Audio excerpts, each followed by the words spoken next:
ഒരാൾ സുബഹി നമസ്കാരം ഇമാമിൻ്റെ കൂടെ നമസ്കരിച്ച് ശേഷം സൂര്യോദയം വരെ അള്ളാഹുവിനെ സ്തുതിച്ച് വാഴ്ത്തിക്കൊണ്ട് എന്ന് തുടങ്ങുന്ന തിർമിദി ഉദ്ദേശിച്ച ഹദീസിൽ അവനൊരു ഹജ്ജിൻ്റെയും ഉംറയുടെയും പ്രതിഫലം പൂർണ്ണമായി ലഭിക്കുമെന്ന് കാണുന്നുണ്ട്. എന്നാൽ ഹജ്ജിനും ഉംറക്കും പോകുന്ന ആളുകൾ അവിടെ വെച്ച് 2 ഹറമിലും മേൽ പ്രസ്താവിച്ച പോലെ ചെയ്യുകയാണെങ്കിൽ വീണ്ടും ഒരു ഹജ്ജിൻ്റെയും ഉംറയുടെയും പ്രതിഫലം അദ്ദേഹത്തിന് ലഭിക്കുമോ എന്നുള്ളതാണ് ശ്രോതാവിൻ്റെ സംശയം. തീർച്ചയായിട്ടും കിട്ടും. കാരണം അതും അവന് ആ കർമ്മങ്ങൾ ചെയ്യുന്നുണ്ടല്ലോ.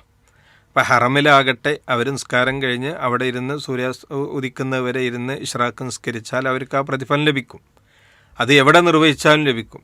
അവിടെ നമ്മൾ ഹജ്ജ് ചെയ്തു എന്നുള്ളത് കൊണ്ട് എന്ത് ചെയ്യുന്നില്ല, അതിൻ്റെ ആ പ്രതിഫലം നഷ്ടപ്പെടുന്നില്ല. അല്ലെങ്കിൽ ഉംറ നിർവഹിച്ചു എന്നുള്ളത് കൊണ്ട് എന്ത് ചെയ്യുന്നില്ല, പ്രതിഫലം നഷ്ടപ്പെടുന്നില്ല. മക്കയിൽ വെച്ച് ചെയ്താലും അതിൻ്റെ പ്രതിഫലം ഇരട്ടി കൂടുതൽ കിട്ടും എന്നല്ലാതെ അതൊരിക്കലും നഷ്ടപ്പെടും എന്ന് ഇല്ല. അതാണ് നമ്മൾ അതിന് മനസ്സിലാക്കേണ്ടത്.